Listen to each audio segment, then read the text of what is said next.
Hello everybody, Zuba here, and I'm ready to do my second review of an Amazing Stories episode.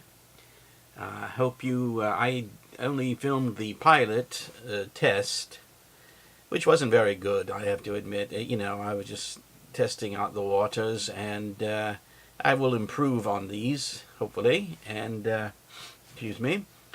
But I did, the first one was No Day at the Beach, the Charlie Sheen episode, and what I'd like to do is to get more into, explaining the story, production values and everything like that. Just try to do better each time.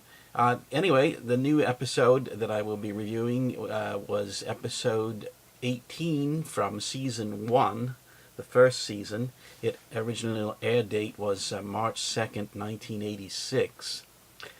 And it's called Dorothy and Ben. Dorothy and Ben is a story about two main characters in the title, titular characters, Dorothy and Ben. Ben being an elderly man, and it takes place in a hospital, sort of a modern-day hospital. And this is back in 1986, of course. And so the story starts, and we see a hospital, and there's an old man in his hospital bed, and he's surrounded by doctors, and we find out that this man, Ben Dunphy, wonderfully played by actor Joe Seneca, gives us a very nice performance here. He's a man that's been in a coma for 40 years, and all of a sudden one day he just snaps out of it and starts talking, and the doctors are amazed.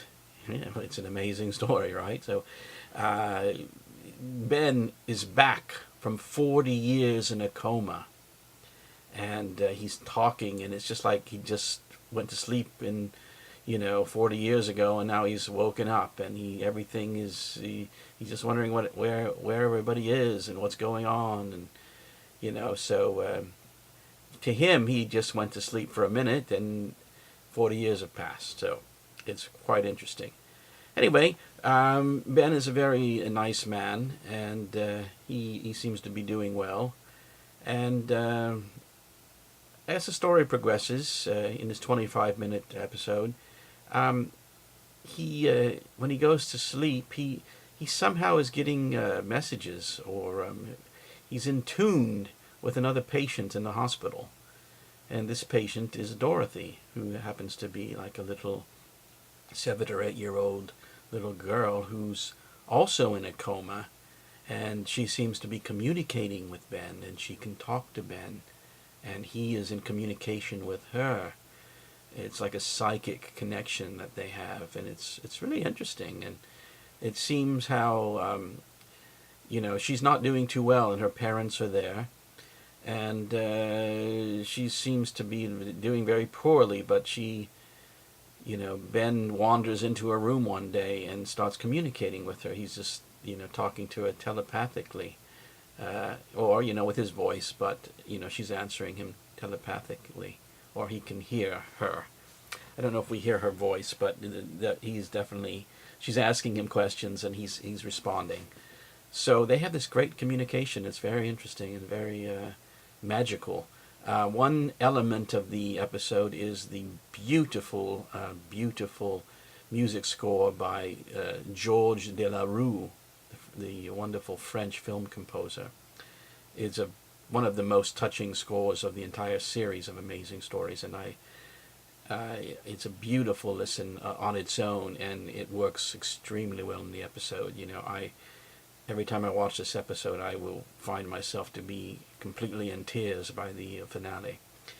Anyway, there's just a lot of good stuff about this episode, and it's very touching, and it's very truthful, and again brought to life by Joe Seneca's wonderful performance. And the supporting cast is quite good. We also have Lane Smith as one of the doctors, and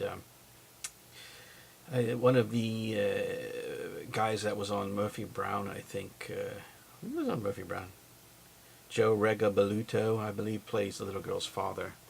there's some nice performances from him and the actress who plays her mother, who are very apprehensive and think it's so weird that this Ben character is now hanging out, and he comes by the room to check on Dorothy and has this communication. So at first they're very apprehensive and think it's quite weird that he can communicate with her, but then they totally believe that he is in communicato with her. So anyway, it's a very nice episode, and I recommend it highly. A lot of good production values. It was directed by Thomas Carter, who also did another episode of Amazing Stories. I like this one much better. I think he did another one called One for the Road, which I didn't care for that much. Thomas Carter, I believe, directed the feature film Swing Kids, about that group of boys in Nazi Germany that hang out in the swing club and do dancing and enjoy the big band music. So I think he's a very capable and good director. I like the script. It's very, very well written. I believe it. Can't see who it's written by now. Maybe Joshua Brand, Steven Spielberg might have had something to do with the story. But anyway, I recommend it highly. Out of my 5-star ratings, I would definitely give this one a 4, between a 4 and a 4.5. It's almost an excellent episode. It's quite good. It's pretty close. So a high 4. Very, very good. Very, very recommended. So that's this episode. I hope you enjoy. Please leave comments in the comment section below. I would like to also do, since I'm really into film music and movie music and TV scores and composers, I would like to do a special episode of this, of my Amazing Stories, just focusing on the music of Amazing Stories and how many wonderful composers got to work on the series. Steven Spielberg was always big on having great music in his films and productions, and he was able to hire a lot of great film directors and film composers to be a part of this series. So, that being the second review, I look forward to continuing to review Amazing Stories. Please leave any that you would like me to review of the 2 seasons, and I'll see what I can do. Thank you for watching. Please subscribe, and I always enjoy hearing your comments, and I thank you for your support. Zuba out.